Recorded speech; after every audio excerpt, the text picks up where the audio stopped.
Well, hello there. Welcome along to the Transfer Show. The Premier League season is 1 week away. Deadline day is September the 1st. Plenty of business to be done. Joining me to discuss it all is Michael Bridge.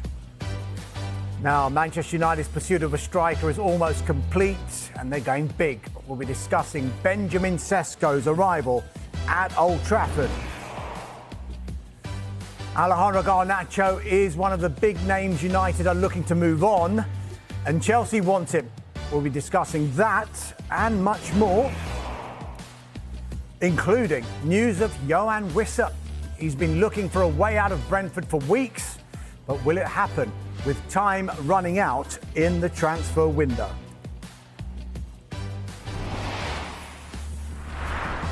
Yep, so much to get through, so many deals in the offing, done deals today as well. Michael Bridge, let's start with what has been a long-running saga, but it is close to coming to an end. Where do things stand with Manchester United and their pursuit of Benjamin Sesko tonight? Well, good evening, Darwin. They're very close indeed. We know there's been a medical today, and all being well for Manchester United will be presented to his new supporters at Old Trafford tomorrow as Manchester United face Fiorentina. Now, big day for Manchester United, not just because they've got a very, very good player in the door, but Sir Jim Ratcliffe opening the doors for a new Carrington, a new training centre. Sir Jim Ratcliffe saying it wasn't up to scratch before. So a big day for Manchester United. And a reminder as well, it's a lot of money, but they agreed to deal with Leipzig worth an initial 66.3 million. 7.37 million in performance-related add-ons.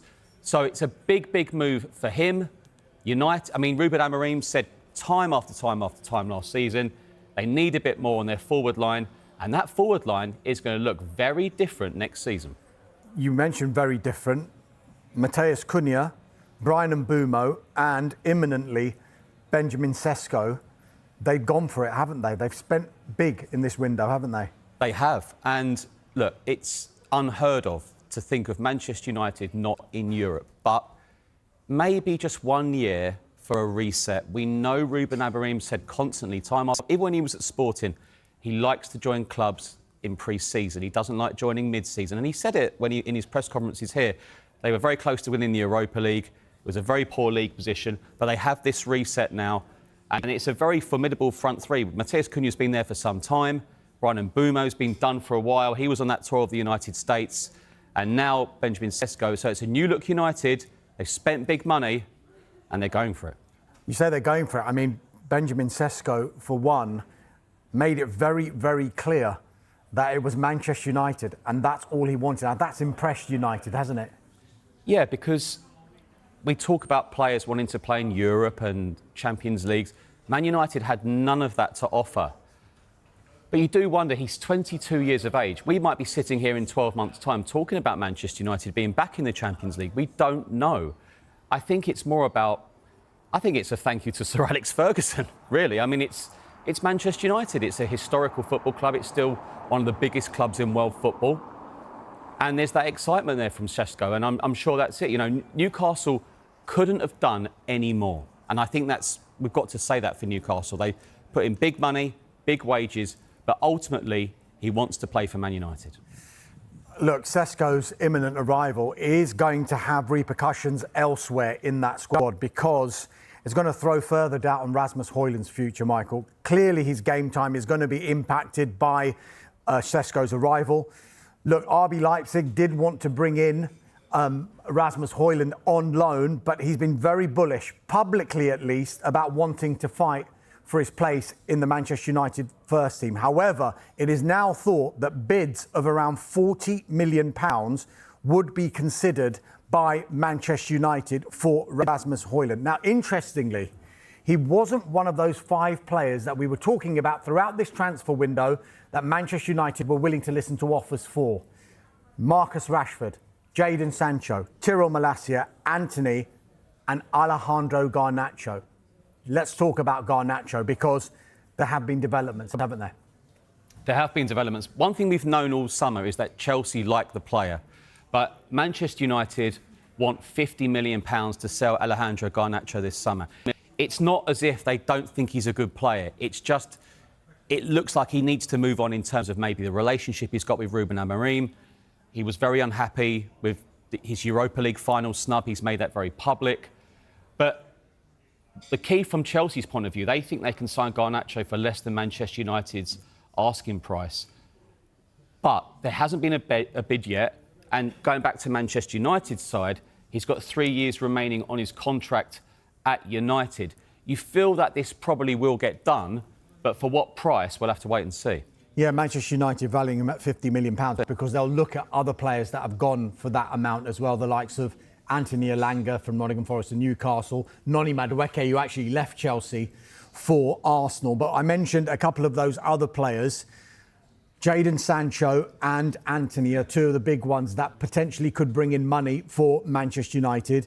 Borussia Dortmund, we're told, remain in talks with Sancho's representatives over a deal, while dialogue remains open with United. No agreement on either at the moment, though it is thought he could be available for significantly less than the £25 million obligation price that Chelsea had when they signed him on loan last season. As for Anthony, there is plenty of interest in Anthony, but he's got one destination in his mind. It is Real Betis. He had such a fantastic loan spell with them last season. So as much as United will be positive about Benjamin Sesko coming in, they still do need to make these sales before the end of the transfer window. That said, you mentioned close to £200 million being spent in this transfer window if and when Sesko's deal is confirmed.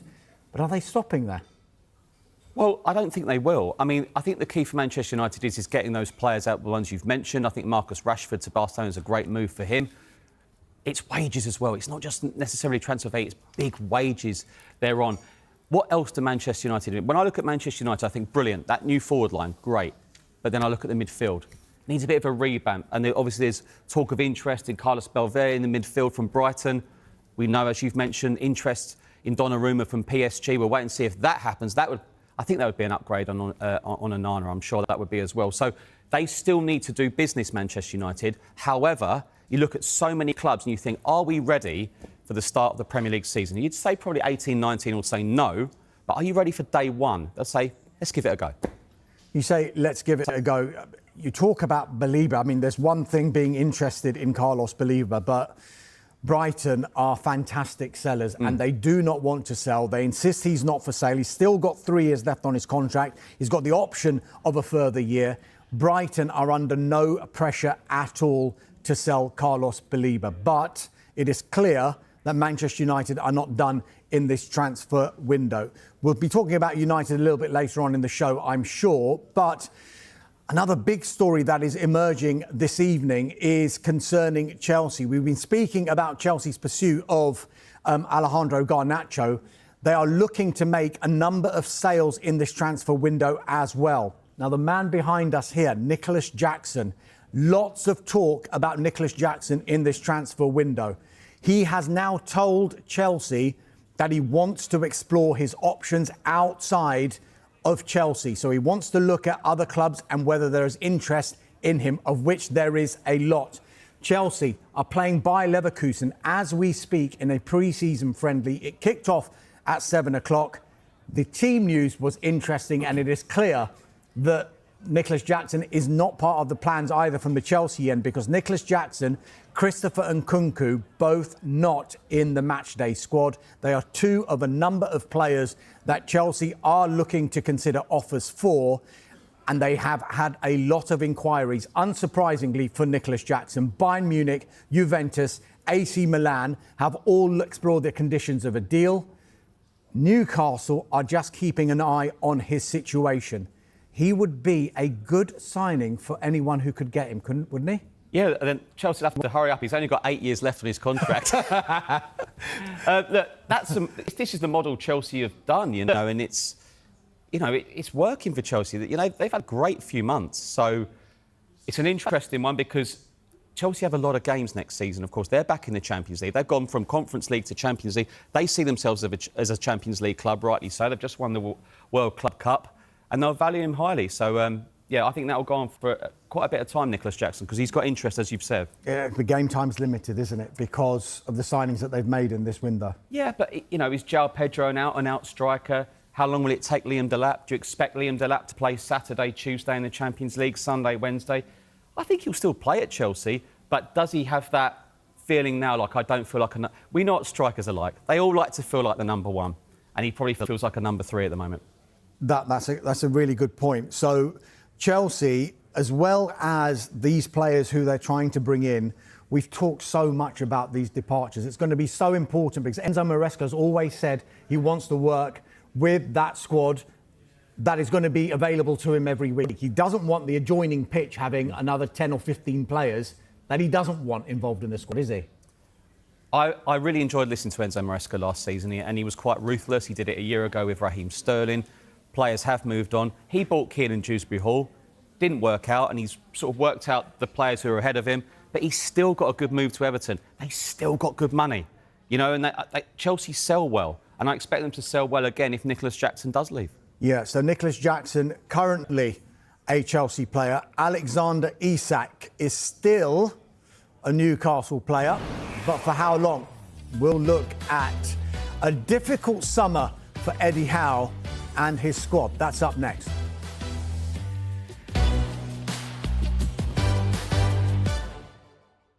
Welcome back to the Transfer Show. Newcastle United remain in a difficult position as the window heads towards the final 3 weeks.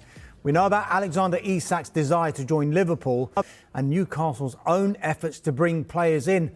Yoane Wissa has been a target for weeks, but with no deal yet. Is there an air of desperation around the club's summer window?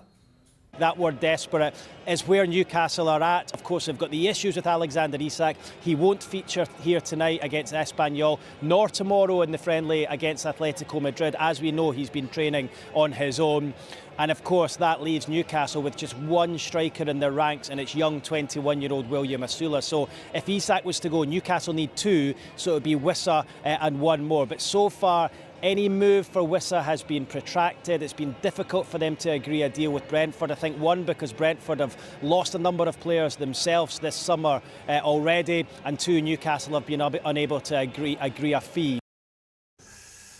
Yeah, that was Keith Downey there at St James's Park talking about Newcastle's difficult window. Mike, I'm going to come to you in a moment to speak about just that. But just on Yoane Wissa, there have been developments today, and that is the representatives of the Brentford forward, Yoane Wissa, are in London. They hope that Brentford and Newcastle can strike a deal for the striker.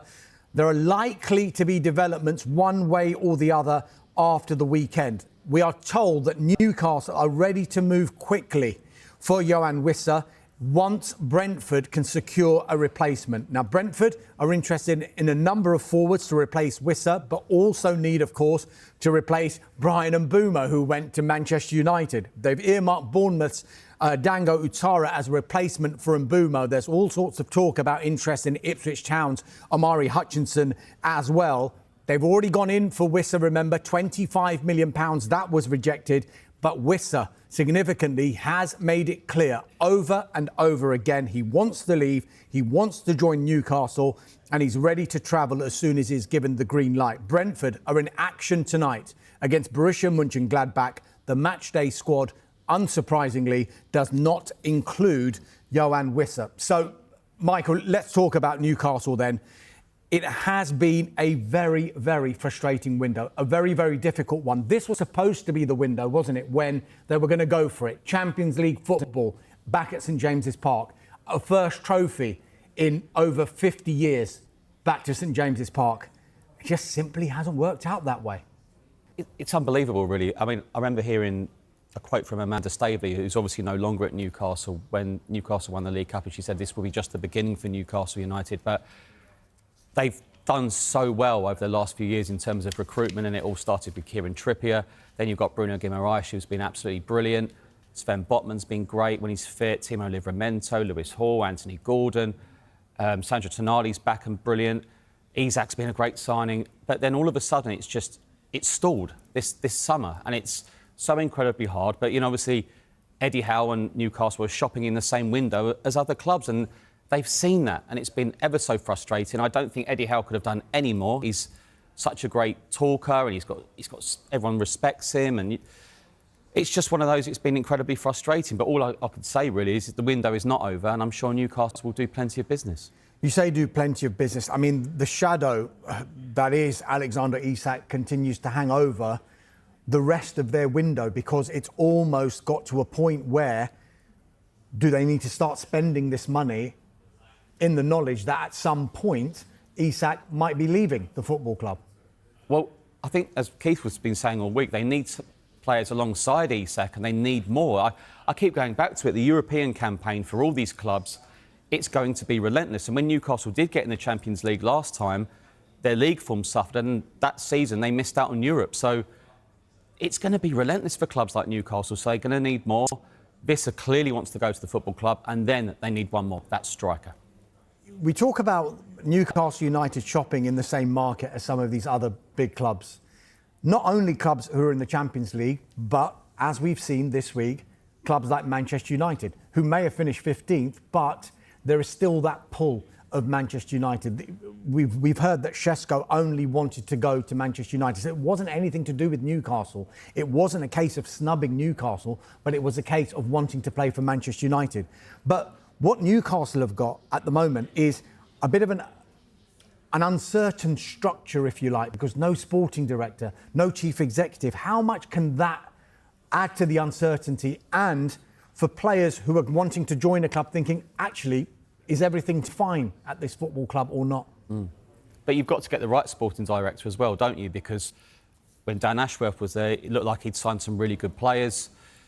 Then you hear about Alexander Isak maybe being unhappy last season about not getting a contract extension. And we look at the Benjamin Sesko deal. It's not just Ruben Amorim who wanted it, was it? It wasn't just Amorim. Yeah, I mean, look, everyone at Manchester United have got this structure now, which I guess that was what the cynics would point towards Manchester United in the 10 or 11, 12 years since Sir Alex Ferguson retired from the manager's post at the club, was there was no structure there. Gary Neville would consistently say there's no sporting director there. I'm sure that while Manchester United were winning all of these titles under Sir Alex Ferguson, the rest of the chasing pack were thinking, how are we going to stop them? How do we stop this? How do we start winning these trophies? So they built their structures, while United continued with, well, we just need a good manager and that should be fine. It's only now that United have got their structure, and we're starting maybe to see the fruit of that structure bear fruit, because you've got the likes, as we've been mentioning before, this entirely new front three that Manchester United have bought. They've surprised everyone with how they've approached this transfer window. And perhaps what United have done is what many people expected Newcastle to have done in this window. It could be a tough season. But I go back to it. Europe is going to really have an effect on the likes of Newcastle, the likes of Spurs, Villa in the Europa League. They all need more. It's not just Newcastle. The problem for Newcastle, I think the players they've wanted, it's all been very public because other clubs have wanted the same players this time around. But as I say, it's not over, and I'm sure as we speak, they'll be looking for alternatives right now. They certainly will. Look, it's been a frustrating window so far for Newcastle United, as Michael has been discussing there. I guess it's been a pretty frustrating window as well for Aston Villa. But good news, a done deal. Yeah, Nice forward Ivan Guisson, who many Premier League clubs have been watching over the last couple of years. He's only 24. He signed a contract until 2030. It's an initial £23.5 million, rising to £28 million if bonuses are met. Very highly regarded. And it sounds to me like a player who's going to go straight into that Villa side. Obviously, Villa had some players on loan last season, including Marcus Rashford, Asensio as well. Good loans. Asensio was really good, wasn't he? Rashford wasn't going to happen when Villa didn't make the Champions League. Guisson comes in. But an interesting one for Villa. I'm still really intrigued by Villa, because when Villa played Spurs at the end of last season, Emi Martinez went round the ground and in tears. People were thinking, what's going on there? Because you don't want to lose him. Morgan Rogers, brilliant player. Ollie Watkins, all linked with other clubs. But they want to keep their best players. We know about the European financial situation, the PSR. But that's a positive signing today. And let's go back to it. Unai Emery has done an unbelievable job at Aston Villa over the last few seasons. We actually sometimes forget that how much Villa have progressed under Unai Emery in such a short space of time. Yeah, I mean, you mentioned some of the players that have been linked with moves away from Villa Park. Jacob Ramsey is another one. And just one more line to bring you from Villa. And they have offered Jacob Ramsey a new contract. He's got 2 years left on his current deal. And I guess they want to tie him down because there are a lot of clubs who are interested in Jacob Ramsey. The Villa bosses want to protect the value of the player by offering him increased terms, and they certainly do not want to sell Jacob Ramsey. I'm guessing, though, at the moment, it will not stop other clubs expressing an interest in him. Now, we mentioned before that Aston Villa have a done deal in Evan Guesson. Let's go to Burnley because news of another done deal, Michael. Yeah, striker Armando Broja, who we broke at around 5 o'clock this afternoon. He's joined from Chelsea for an undisclosed fee. Now, he's had plenty of loan deals over the last few years. It didn't really work out at Everton, but it did work out at Southampton a few seasons ago. Now, it's an interesting one because he's got Premier League experience, but he just probably needs to find a home now. And Scott Parker needs Premier League experience. He signed Martin Dubravka, of course, as well. But this is a 5-year contract. This is not a loan. He's had loan spells at Southampton, as I mentioned, Fulham, Everton. But the one that he will remember fondly is Southampton, where he scored 9 goals. But I say ex-Chelsea. He signed from Chelsea, Darmish, but it took him 5 years to make 26 Chelsea appearances. He's got 27 caps for his country. So the player needs a move. And it's a big season, of course, for Burnley. The 3 clubs coming up are really giving it a go. He's now a Burnley player. He certainly is. And it's been quite a busy week, hasn't it, for Burnley? They seem to have really gone for it this week. Martin Dubravka, as Michael alluded to there, has joined for an undisclosed fee earlier on this week from Newcastle United. Of course, James Trafford left and re-signed for Manchester City. And Burnley also went back to Chelsea for another player, Leslie Ugochukwu, who has signed a 5-year contract. So, busy week for Burnley. Could this be the season where we've seen the last 2 seasons where the 3 promoted clubs have gone straight back down? Leeds, Sunderland and Burnley look like they're giving it a go. Are we going to see a repeat, or will we see at least one of these clubs stay up? Well, last week I talked about Sunderland, and I think Granit Xhaka, despite his age, is a really, really good signing. I reckon that gives Sunderland 8 to 12 points. Reckon that if 8 to 12 is enough to keep them up, we'll have to wait and see. Leeds have spent money, but Daniel Farke wants to bring more in. Scott Parker, I'm sure, will bring more in. But they are giving it a go, these teams. The only issue last season was the teams who just finished below the bottom 3, Spurs, West Ham, Man United. Yeah, that's true. And they look like they all want to strengthen as well. Let's go. You mentioned Tottenham Hotspur there. Let's go to their North London rivals, Arsenal, because they have really gone for it in this transfer window. But big news coming out of the club today over a new contract. Yeah, Ephraim Wary signed a new contract until 2030, as you can see there. 18 years of age. His previous deal was going to expire. 37 appearances last season, 9 goals in all competitions. Talk about a breakthrough campaign. This really was one. And Arsenal got some real talent coming through. Real talent. But this is a big one from Mikel Arteta. Yeah, so that's good news. Miles Lewis-Skelly, of course, another youngster who signed a long-term contract earlier on in this transfer window. I mentioned those 6 new signings as well. They've really gone for it, including that elusive number 9 in Victor Gyökeres arriving at the Emirates. I think the priority now for Arsenal might well be on departures. They will probably consider offers for Alexander Zinchenko, Reece Nelson, who has been in talks with Fulham, Albert Sambi Lokonga. Stuttgart want Fabio Vieira. And who knows, they might, if they can get these deals done outgoings-wise before the end of the window, could they go again? There's still talk that perhaps there's an eye being kept on a certain Rodrigo from Real Madrid if he was to become available. Now, let's move on from Arsenal, Michael, because I want to talk about a player who was very, very highly rated in the Premier League last season. They've got relegated to have Southampton, but Tyler Dibbling, he could be on the move in this transfer window, couldn't he? And he could be a big signing for a particular club. Yeah, I mean, let's go to the start of this from the start of the week. Southampton have told Everton they want a guaranteed £45 million plus strong bonuses to sell the winger. What is a strong bonus? I mean, is that Everton to finish top 10? Everton to win a trophy in a few years? I don't know. Well, we've got a sports lawyer coming in part 3, so he might be able to tell us. That is brilliant. Yeah. I've never seen strong bonus before, but there we go. But Everton have bid £43 million, guaranteed 35 million plus 18 add-ons. So they're not that far away. That's big money for Everton. And does Will still want to reinvest it? But the latest news we've got today is that he will not play tomorrow against Wrexham. Yeah, that's their opening fixture in the Championship against Wrexham. Talking of players who aren't featuring in their squad, very, very quickly, Manchester City. They have got a friendly against Palermo tomorrow.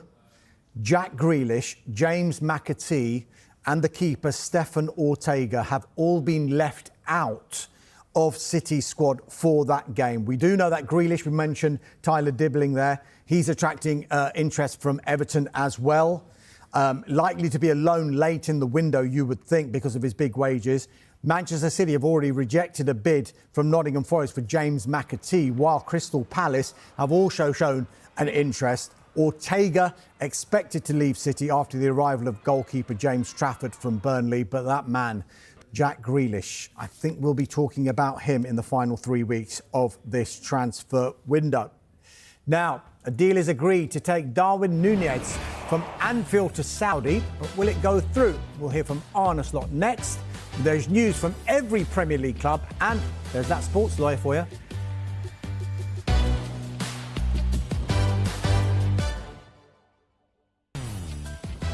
Welcome back to the Transfer Show. It's time to go round the clubs. Thank you, Michael. Ethan Nwaneri has signed a new 5-year contract at Arsenal. Aston Villa have signed forward Ivan Guisson from Nice in a deal that could be worth £28 million. PSG remain in talks with Bournemouth over the signing of defender Ilya Zabarnyi.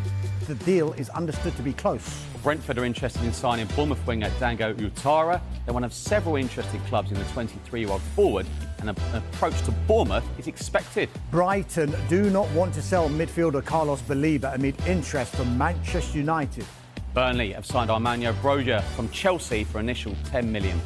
Chelsea forward Nicholas Jackson has told the club he wants to consider his options away from Stamford Bridge. Well, Crystal Palace manager Oliver Glasner says they have to add a few players if they want to be competitive in all competitions. He said they've been passive, we're short of numbers, we have to act. Wow. Everton target Tyler Dibbling won't play for Southampton against Wrexham tomorrow amid uncertainty over his future. Well, Fulham haven't been busy so far this summer, but keeping their key players is high on their list before the deadline, in particular Rodrigo Muniz and Anton Robinson. Leeds United in the market for forward players with interest in Liverpool's Ben Doak and Fulham's Rodrigo Muniz. Arne Slot says he's happy with the squad, but we understand they're still looking at attacking options. Jack Grealish, James McAtee and Stefan Ortega have been left out of Manchester City's squad for tomorrow's friendly against Palermo amid uncertainty over their futures. Benjamin Sesko could be introduced to the Man United fans against Fiorentina at Old Trafford tomorrow. Medical was today. Brentford forward Johan Wissa wants to move to Newcastle United. His representatives have arrived in the UK. Well, Nuno Espirito Santo is still looking to add 4 to 5 players ahead of a European campaign. Sunderland have agreed a deal to sign former West Ham United left-back Arthur Matsuoku. He's a free agent after leaving Besiktas in the summer. Tottenham are looking for a number 10. They've lost James Maddison, probably for the season. Keeper Matt Hermansen is close to completing his £18 million move to West Ham from Leicester City. All's about a quiet window, but are still looking at options in defence and the forward line. Now, Liverpool's huge summer of business continues, and as well as the high-profile signings, some big names have been sold. The club have agreed a deal worth £57 million with Al Hilal for Darwin Nunes, and Arne Slot was asked about the deal today. I can talk to you about Hugo, which we've signed recently and has done really well till now. We are very happy with the squad we are having. And there's every reason to be happy about that because we won the league last season. Okay, players left, but we've brought players in as well. And youngsters are doing good. So at this moment of time, Darwin might leave indeed, but things are not signed yet. So you need to wait maybe a few days before that's completely there is indeed a chance that he's going to leave. Will Darwin Nunes be a Liverpool player when the new Premier League season starts? Liverpool get their title defence underway next Friday at home against Bournemouth. Coverage starts at 7 p.m. live on Sky Sports Premier League. Now, Liverpool's opponents in this Sunday's Community Shield are Crystal Palace. Their manager, Oliver Glasner, has been asked about the futures of Eberechi Eze and Mark Gahey. Eze has been linked with a move to Arsenal, and Glasner says it's just part of being successful. There's been players linked from leaving the club, you know. Eze, there's been a lot of talk about his future. Do you still see him being a Crystal Palace player come the end of this one? He will play on Sunday, definitely. Mark as well. Mark will captain the team. So it's part of success. If you are successful, that means the players performed very well. And then it's then when you are Crystal Palace, this is what happens. Yeah, that maybe bigger clubs are interested in your players. We had this last year, especially with Michael. And it just shows that we have great players in the squad, high talented players, and they did very well for Crystal Palace. And then it's normal that there are rumours, there are some speculations. But if you watch the training sessions, they are 100% focused on Crystal Palace. Now, I promised you a sports lawyer. I delivered one. Here we are. Andrew Nixon from Sheridan's. Thanks so much for your time this evening on the Transfer Show, Andrew. Pleasure to be here. Let's get an idea of what goes on behind the scenes with certain transfers. I know you can't comment specifically on this, but I want to start with the big news of the week. It has been Manchester United's deal for Benjamin Sesko. Yeah. What kind of work from a legal perspective would have gone into a deal like that, such a big one? Well, full transparency, I'm actually a United fan, so great to see that deal nearly over the line. Once the agent or the player reps have negotiated the core commercial terms and the clubs have obviously agreed the transfer fee and the transfer fee payment mechanics, then that's when we tend to get involved. And there's really two core components to it. First of all, there's the player's employment contract or the playing contract. And it's important to be clear that largely that contract is pre-baked. It's not capable of being negotiated, save in respect of Schedule 2 of that contract. And that's where, I guess, we come into the fold and we help the player and his representatives negotiate and also bake those terms into the contract. And obviously that covers a whole range of remuneration aspects in terms of the player wages, in terms of player bonuses, but also in relation to loyalty payments or loyalty bonuses, as they're sometimes referred to, and also signing on fees. And the second component, which is arguably or often the chunkiest piece of work, is in relation to the player image rights. Under the standard form player contract, certain basic image rights are licensed up the chain to the club, but obviously for a club like Manchester United and signing a player as high profile as Sesko, there'll obviously be a negotiation in relation to the scope of those rights and what Manchester United will be able to do with those rights in terms of their own commercial portfolio. Andrew, you touched on it there, but clearly he's going to be paid very, very well for a move from RB Leipzig to Manchester United. Yeah. You touched on bonuses there. We always hear about these goal bonuses, appearance bonuses, win bonuses.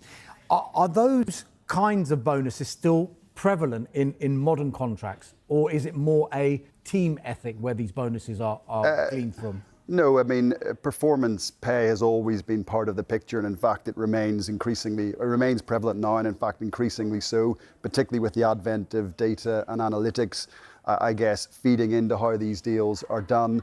But in terms of how Schedule 2 might look of the player contract, yes, there'll be personal and individual performance bonuses around goals. That might be broken down into tiers depending on how many goals are scored in a certain tier. So 10, 10, 10, it tends to be how it works. But also in relation to the loyalty side as well, that tends to be spread across the term of the contract. And as we said at the top of the show or the top of the session, obviously the signing on fee is also a part of that as well. And you touch upon appearance payments, or sometimes referred to as appearance bonuses. That tends to work based upon the principle of a ratchet on a salary, based upon hitting a certain number of Premier League games. So it tends to be around 25. But there's also an interesting negotiation over that, because from the player perspective, you want to activate that payment, or at least activate the appearance as soon as the player steps on the field of play, whereas obviously the club might want to narrow that and obviously attach the activation to a start as opposed to just an appearance. How busy is the transfer window for you? And who do you usually represent? Is it the club or is it the player?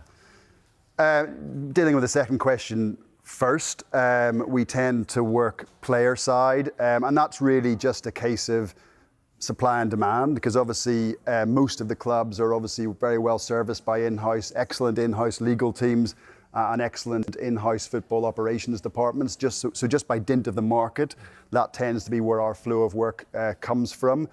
So it tends to be player side work. And in terms of how busy we are, yeah, I mean, August is obviously a super busy month, July as well, and it's quite interesting as a month. It does to run in phases or waves. You've talked about obviously Liverpool's transfer strategy on the show earlier on, and obviously clubs like that are unencumbered by cash flow issues or issues in respect of PSR are obviously able to go to market and do deals pretty quickly. Then you have the flow of deals in relation to those clubs which I guess have to cut their cloth accordingly and perhaps need to get players out in order to get players in. And then obviously the third phase tends to be what we would call the 11th hour melee at the end of August, which is obviously getting a number of deals done in a short space of time and meeting the registration deadlines. And that bit is quite interesting because when you talk about football transfers, and obviously you've talked about it on the show, people tend to think in terms of very high profile players with big image rights deals. At that part of the window, you're often doing deals in relation to players who aren't necessarily household names, but nevertheless no less important for the clubs involved. Are you able to tell us what you've worked on this window at all? And I'm not going to go into any specifics as much as I'd like to. But look, we're obviously privileged as a team and as a firm to work on some of the biggest transfers, and that actually segues into the women's game as well. We're very fortunate to do a lot of work in women's football, and obviously with the success of the Lionesses, we expect to see a bump in the WSL transfer dealings up to their window closing on the 4th of September. Andrew, let me tell you, you're earning your bonuses so far, and there's plenty more to come from Andrew Nixon after the break, including his take on confidential release clauses. Stay with us.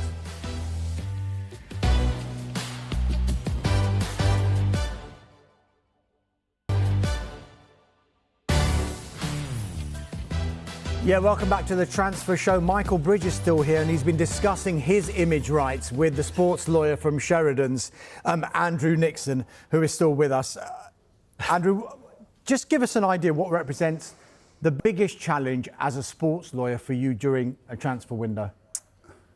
Yeah, I mean, it's a good question. I mean, we foreshadowed this earlier, but towards the end of the window, that kind of 11th hour melee, as I described it as, it tends to be a combination of volume of deals plus time pressure. So that does obviously create its own challenges, and there's obviously ways around that. You can obviously submit deal sheets to extend time, but that is obviously a challenging time for any lawyer in this space.